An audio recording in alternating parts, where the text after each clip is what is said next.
Es Sí, fundamental para mí en este momento encontrar un espacio de poder personal y no dejarse llevar por la sensación abrumante de un mundo que está fuera de control. Es abrumador ver la realidad y mirar todas las cosas que pasan independientemente de nuestro gusto por ellas o no. Y en medio de todo eso, perder la, perder la fuerza, ¿no? Perder la fuerza moral es, creo que, el peligro más grande.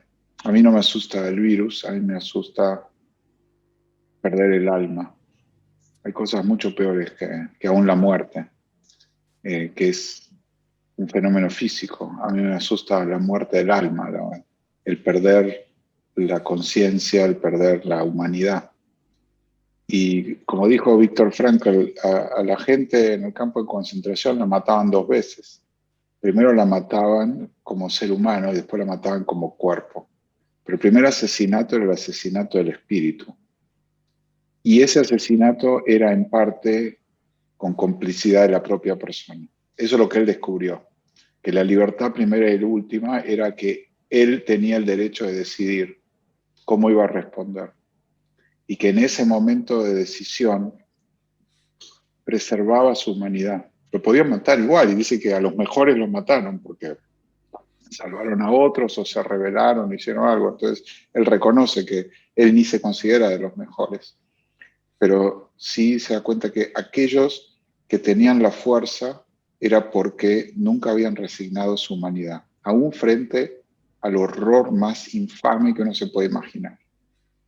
Para mí es un consuelo eso en estos momentos, ¿no? Es decir, si lo pudo hacer Víctor Frankl y lo pudieron hacer otros adentro del campo de concentración, bueno, nosotros estamos por ahora todavía mucho mejor que ellos, ¿no? ¿Qué excusa tenemos nosotros? ¿O qué excusa tengo yo?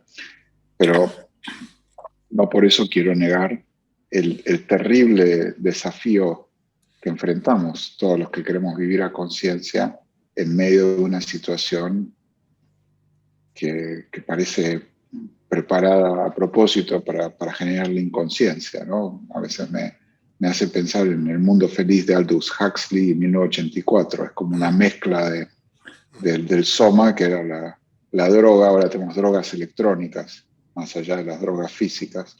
Y bueno, estar frente a la pantalla todo el día te pone en un estado semi-hipnótico. Mirar la televisión o mirar películas por la computadora.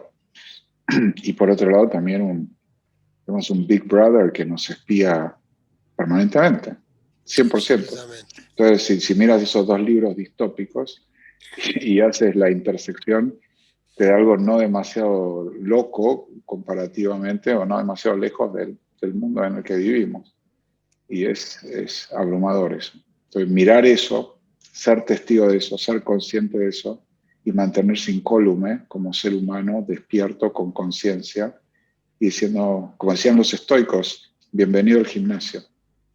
Marco Aurelio decía, no, no te quejes si el entrenador te pone un sparring joven y fuerte para entrenarte al box, porque te lo pone para que seas mejor. Digo, bueno, nosotros, si esto es una pelea de box, nos tocó un sparring del otro lado peor que Cassius Clay, ¿no?